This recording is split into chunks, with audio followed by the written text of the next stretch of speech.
십자가는 기독교에서 빼놓을 수 없는 상징물이다. 그러나 십자가는 단순히 어떤 요런 조형물 뭐가 만들어진 곳에 그치지 않는다.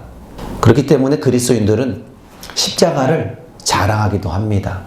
물론 예수님의 십자가가 치욕과 어떤 수치, 다양한 어떤 사형 틀로 본다면 우리가 그것을 꼭 자랑해야겠나 이런 아이러니한 생각도 들기도 합니다.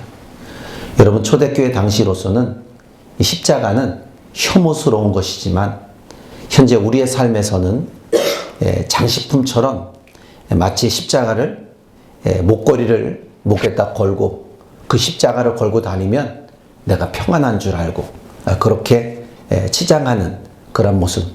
또 믿지 않는 사람들도 십자가를 이렇게 목걸이에 걸고 다니는 사람도 있고 여러 경로를 통해서 십자가를 지니고 다니는 사람도 많습니다.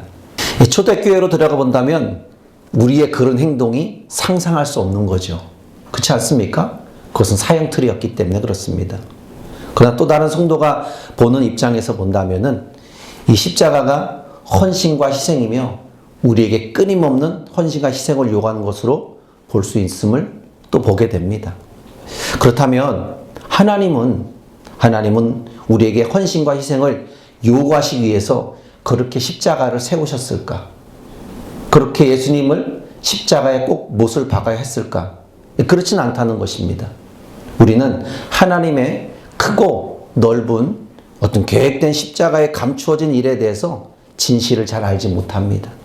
여러분, 하나님의 계획을 잘 아십니까? 하나님의 뜻을 잘 압니까? 우린 잘 알지 못합니다. 그냥 우리의 신앙생활 하다가 결과물을 딱 보고 이것이 하나님의 뜻이구나 하는 것을 우리는 분별하게 되는 것입니다. 십자가는 하나님의 말씀으로 다 표현할 수 없는 어떤 사랑의 표현이기도 합니다. 하나님의 사랑이 십자가에 나타났고 그 사랑을 자신을 못 박는 로마 병사들까지도 용서해 준 것이 바로 십자가의 은혜입니다. 그래서 십자가는 사랑과 용서의 상징이기도 합니다. 그렇다면 십자가에서 비추어진 것이 사랑만일까? 아닙니다. 십자가에는 하나님의 진노도 있다는 거예요. 하나님의 진노가 있다는 것입니다. 다시 말하면 복음을 이해하지 못하고 절대 십자가를 이해할 수 없다는 것이고 우리에게 십자가가 없이는 복음이 없다는 거죠. 로마서 1장 18절에 보면 이렇게 말씀합니다. 하나님의 진노가 불의로 진리를 막는 사람들의 모든 경건하지 않음과 불의에 대하여 하늘로부터 나타났나니.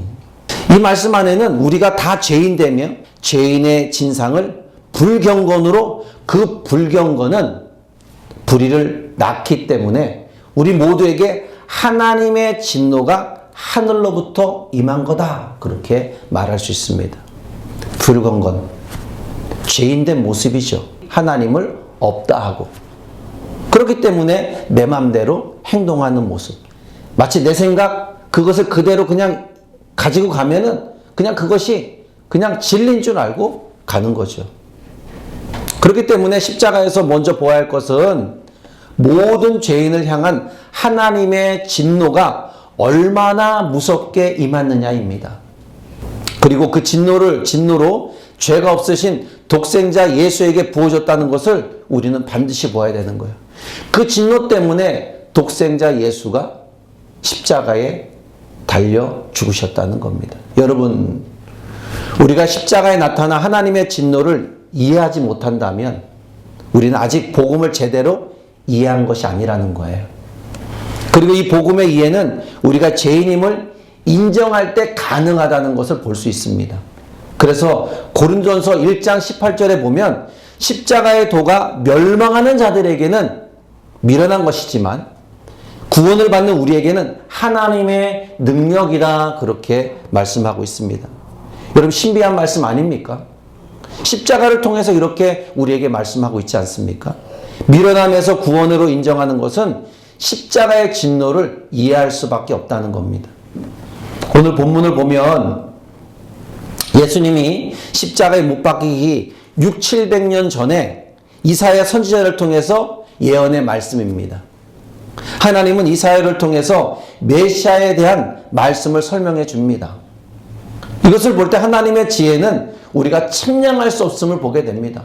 미리 하나님께서는 구약시대에 예수님이 오시기 전 600~700년 전에 이미도 얘기하시고, 그리고 나서 600~700년 후에 십자가의 사건을 이야기하는 겁니다. 여러분, 본문을 보면 여호와 나오고 그에게 나오죠. 10절에 여호와께서 그에게 이렇게 말하잖아요. 여호와께서, 여호와 그에게 뭘 했다는 거예요? 상함을 받게 하시기를 원하사, 이렇게. 그에게, 여호와께, 하나님께서 그에게 상함을 받게 하기를 원했다는 겁니다. 여러분, 그는 누구를 가리킵니까? 그에게 그는 바로 메시아 예수 그리스도십니다. 여호와는 성부 하나님을 가리킵니다. 성부 하나님께서 성자 예수 그리스도께서 상함을 받는 것을 원한다는 거예요. 이를 본문을 제대로 이해하려면 여러분, 우리가 삼위일체 교리를 좀 더 알아야 됩니다. 삼위일체. 십자가 삼위일체를 이해하지 못하면 우리가 이 본문을 이해하기가 굉장히 어렵습니다. 그렇다면 여러분, 성부 하나님과 성자 예수님은 어떤 관계일까? 어떤 관계일까? 성삼위 하나님께 관계는 영광 가운데 계시고, 그 성삼위 하나님의 관계는 영광 가운데 있다는 거예요. 완벽한 행복과 최상의 기쁨을 누리고 있는 그곳, 완전한 사랑을 받는 관계라는 것입니다. 그렇기 때문에 이 말씀을 보면 어떻게 성부 하나님이 성자인 예수님에게 상함을 받으시기를 원하는 걸까입니다. 어떻게 상함을 받기 원할까? 그럴 수 있을까? 왜 굳이 그렇게 상함을 받게 할까? 여러분, 여기서의 상함은 뭘까요? 이 상함은 단순히 무엇이 다쳤다는 뜻이 아닙니다. 무엇에 이렇게 딱 비면 상했네 막 이렇게 하잖아요. 그죠? 상함을 받았다. 이런 개념의 인간이 쓰는 어떤 상함의 어떤 무엇인가를 통해서 내가 상함을 받았다, 이런 개념이 아니라 원어적인 뜻을 보면은 그 상함은 뭐냐면 으깨지다입니다. 으깨지다. 완전히 으깨지다예요. 박살나다, 이런 뜻을 가지고 있습니다. 이 뜻을 보면은 성부 하나님께서 성자 하나님을 으깨셨다. 완벽하게 으깨셨다는 거예요. 더 이상 살아내지 못하게 으깨버렸다는 거예요. 인간이 볼 때 완전히 끝났다, 이렇게 보는 거죠. 여러분, 그렇다면 여기에 동사로 쓰여진 원하사, 이 원하사, 그리고 이 단어에 같이 있는 10절의 그 하반절에 명사 형태로 쓰여지는 여호와께서 뜻을 성취했다, 이 뜻도 있습니다. 이 뜻은 뭐냐면 기쁨이라는 거예요. 그 예수님의 상함이 하나님에게, 성부 하나님께는 오히려 기쁨이라는 거예요. 기쁨. 큰 기쁨이라는 것입니다. 여러분, 여기 원하사의 동사적인 의미는 뭐냐면 성부 하나님께서 예수님의 고난받고 십자가에 죽으심을 여러분 말씀드렸다시피 원하셨고 그 자체를 너무 좋아했다. 이미도 그런 작정을 하신 거예요. 우리는 그것을 기쁨으로 여기지 못하지만 우리를 위해서 당신이 직접 그렇게 독생자 예수를 못 박는 그 자체, 내가 이것을 계획한 것이 너무나 행복한 일이라는 걸 말해주고 있는 것입니다. 너무나 큰 기쁨의 순간이었다. 여러분, 그럴까요? 여러분 십자가에 못 박은 예수를 보면서 여러분은 그것이 기뻐, 너무 감사, 이럴까요? 인간적으로 바라볼 때 그 밑에서 그 예수의 어머니를 바라보면서 얼마나 많은 눈물을 흘렸는데 인간이 바라볼 때는 기쁘지 못하죠. 그러나 눈에 보이지 않는 하나님께서는 예수님께 십자가에 못 박힌 그걸 보고 인간은 눈물을 흘렸지만 하나님은 기뻐했다는 거예요. 너무나 기뻤다는 겁니다. 여러분, 성부 하나님께서는 그 일을 기뻐하셨기 때문에 독생자 아들에게 질고를 담당하게 한 거예요. 여러분, 예수님의 질고의 그 결과는 뭔지 아십니까? 우리의 죄의 결과입니다. 우리의 죄의 결과. 그것을 그 아들로 짊어지게 한 그것이 뭡니까? 이 말씀에 속건 제물로 삼으신 거예요. 속건 제물로. 하나님의 기쁘신 뜻을 성취하기 위해서 독생자 예수를 속건 제물로 삼으신 거란 얘기죠. 성자 예수께서 그 영혼을 고난받으시고 죽으심으로써 그 영혼을 속건제물 드리신 것은 십자가에 달리신 성자 하나님께서 죄인인 저와 여러분을 위해서 죽어주셨다는 사실입니다. 그렇기 때문에 구원받은 우리는 하나님께 자비와 은혜를 구하고 죄 씻음의 새로운 피조물이 된 성도로 거듭나야 된다는 거예요. 그래서 우리는 여러분 지난 시간에도 말씀드렸다시피 오면은 뭡니까? 먼저 우리는 씻기 위해서 회개의 은혜를 구하잖아요. 하나님, 저 주님 전에 왔습니다. 주님 저를 용서해 주세요. 저의 잘못된 죄악들을 다 용서해 주세요. 오늘 새로운 마음으로 하나님 앞에 하나님 있습니다. 오늘 하나님 말씀을 통해서 제 안에 충만하게 은혜로 채워주세요. 이것이 바로 하나님의 기쁘신 뜻이라는 것입니다. 하나님의 계획입니다. 성자 예수님이 죽으시기까지 보여주신 자발적인 어떤 순종을 통해서 성부 하나님께서는 뭐예요? 기쁨을 성취하셨다, 이렇게 결론을 내릴 수 있습니다. 그래서 성부 하나님께서는 십자가에서 하신 일이 무엇인지 아십니까? 요한복음 3장 16절. 여러분이 너무 잘 아는 말씀입니다. 하나님이 세상을 이처럼 사랑하사 독생자를 주셨으니 이는 저를 믿는 자마다 멸망하지 않고 무엇다? 영생을 주려 하심이라. 여러분 믿습니까? 영생을 주련다는 거예요. 하나님은 세상 이처럼 사랑하셔서 세상에 있는 우리들, 그래서 독생자를 줄 수밖에 없는 그런 마음. 성부 하나님께서는 그 아들의 고난과 죽으심으로 피하지 아니하시고 아무리 값비싼 대가를 지불하신다 할지라도 죄인을 구원하시기 위해서는 지불할 뜻을 가졌으며 실제 아들을 죽임을 통해서 죄인된 우리를 사랑으로 죽으심으로 보여주셨다는 거예요. 그것이 바로 로마서 5장 8절에 그대로 기록하고 있습니다. 우리가 아직 죄인 되었을 때에 그리스도께서 우리를 위하여 죽으심으로 그리스도께서 우리를 위해서 죽으심으로 하나님께서 우리에 대한 자기의 사랑을 확증하신 표가 바로 십자가라는 거예요. 독생자 예수를 죽인 그 십자가가 바로 나의 사랑의 확증, 그 기쁨을 보여준 거라는 것입니다. 이게 바로 성부 하나님께서 십자가에서 행하신 일입니다. 이것이 말씀의 진실이라는 것입니다.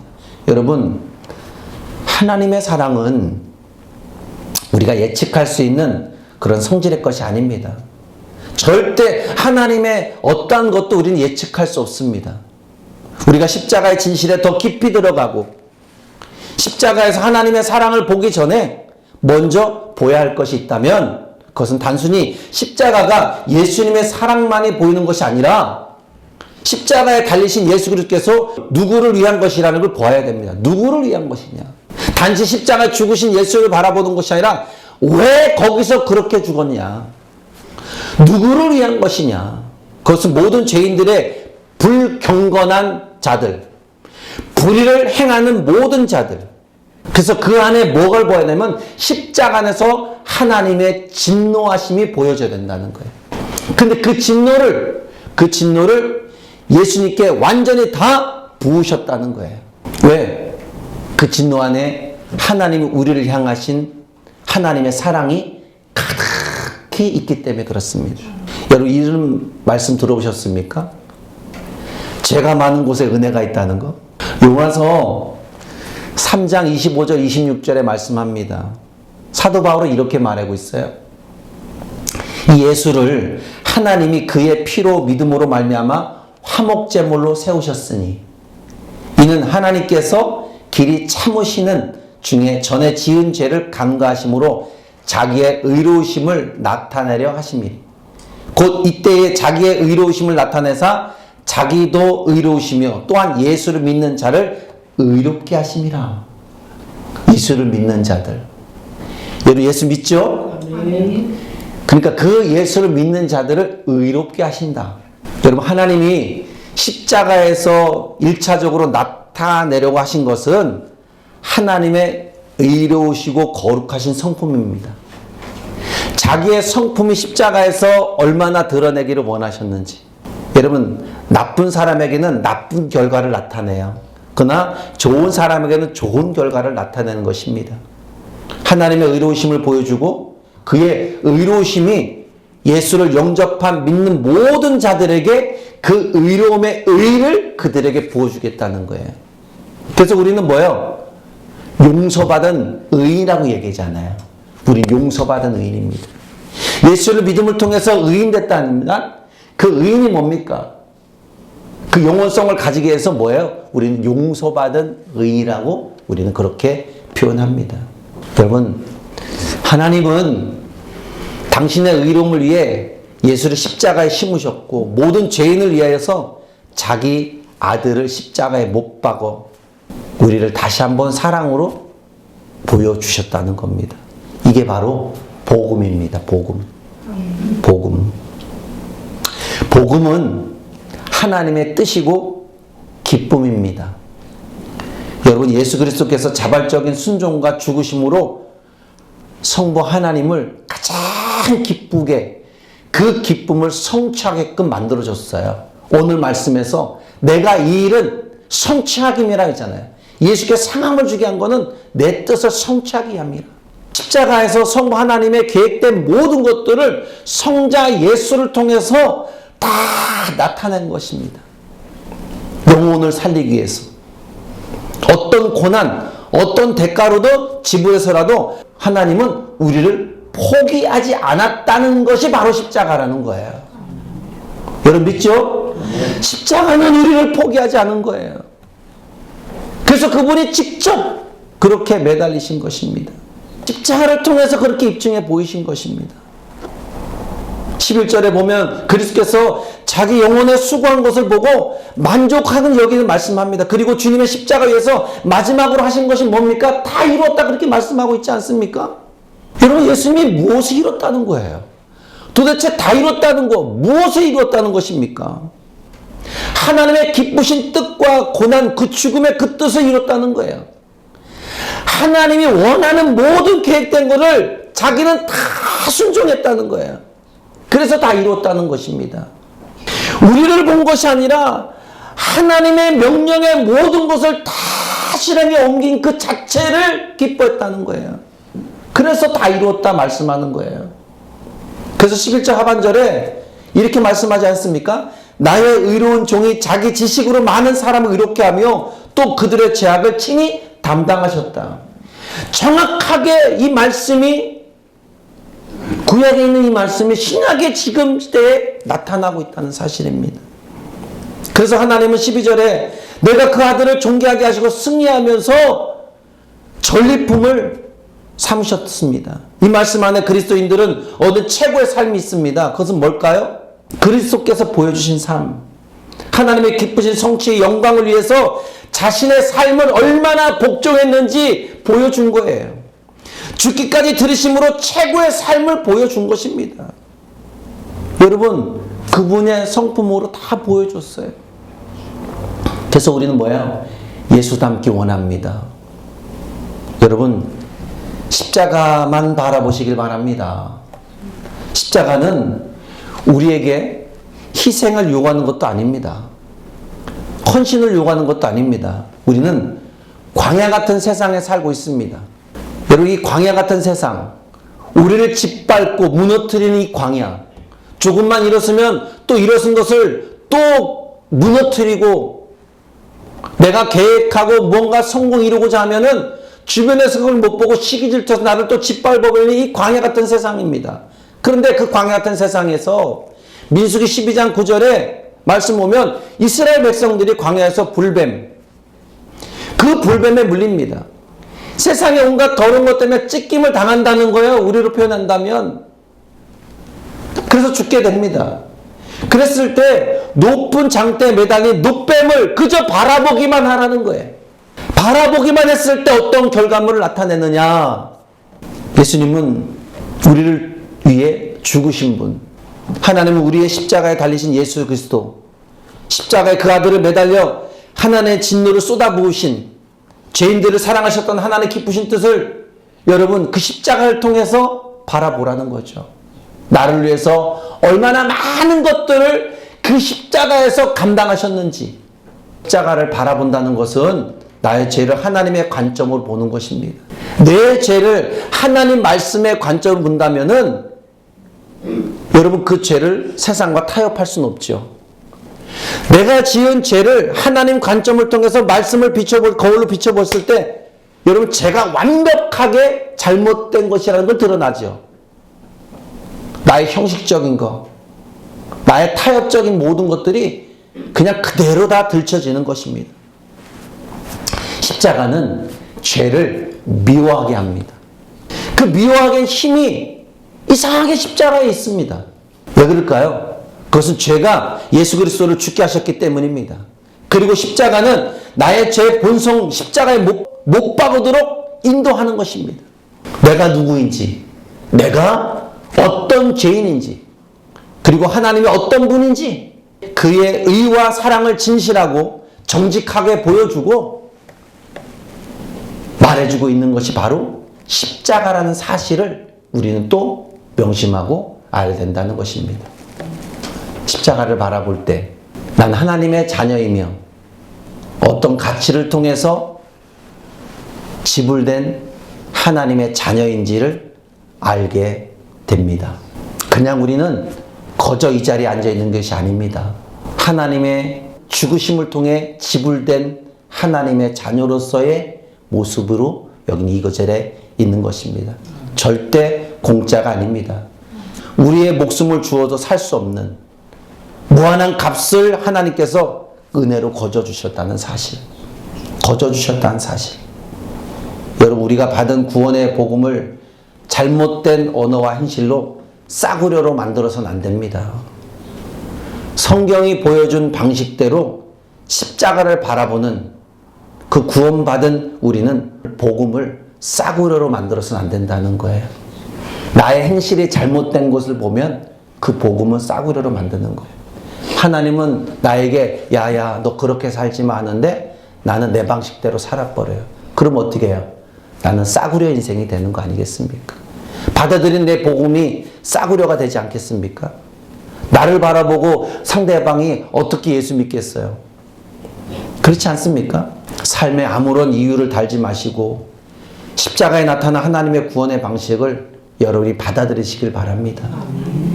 간혹 성도라 하면서 아직 확신이 없이 십자가에 나타난 하나님의 구원 방식을 받아들이지 못하는 분이 있다는 거예요. 있습니다. 이런 문제를 안고 있는 사람들은 있잖아요. 여러분은 신앙생활하고 있지만 그들은 종교생활하기 때문에 그렇다는 거예요. 그냥 교회 오는 것이 종교적인 행위입니다. 군대에서 종교활동 간다고 하잖아요. 종교활동. 그러면 뭐라고 얘기인지 아십니까? 야, 오늘은 거기 뭐 준대? 이래요. 교회에서는, 불교에서는, 천주교에서는 뭐 준대? 그래, 그거 자기들 입맛에 주는 그곳으로 종교활동하러 가는 거죠. 마치 예수의 십자가를 잘 이해하지 못하면 여기 앉아있는 그 자체가 마치 종교활동과 같다는 것입니다. 그들에게는 십자가의 사건과 하나님께서 십자가에서 하신 일, 그런 거 다 무의미합니다. 자신과 아무런 상관이 없는 거예요. 그냥 앉아있는 것은 나 마음 하나 편하지 않은 거예요. 그래도 뭐라도 종교는 하나 갖고 있어야지.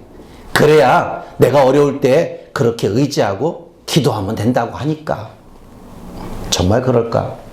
여러분, 거룩하신 하나님 앞에 자신의 죄임을 깨닫고 나는 하나님의 구원하신 은혜가 절대적으로 필요한 존재임을 인식하고 십자가 앞에서 나와 하나님의 십자가에서 행하신 은혜를 구하면서 사랑의 하나님, 그 하나님은 구하는 자의 죄에 대한 구원에 하시는 은혜의 기쁨으로 우리에게 부어준다는 그 사실을, 그것을 베푸는 하나님이라는 것을 우리는 믿어 의심치 않아야 된다는 사실입니다.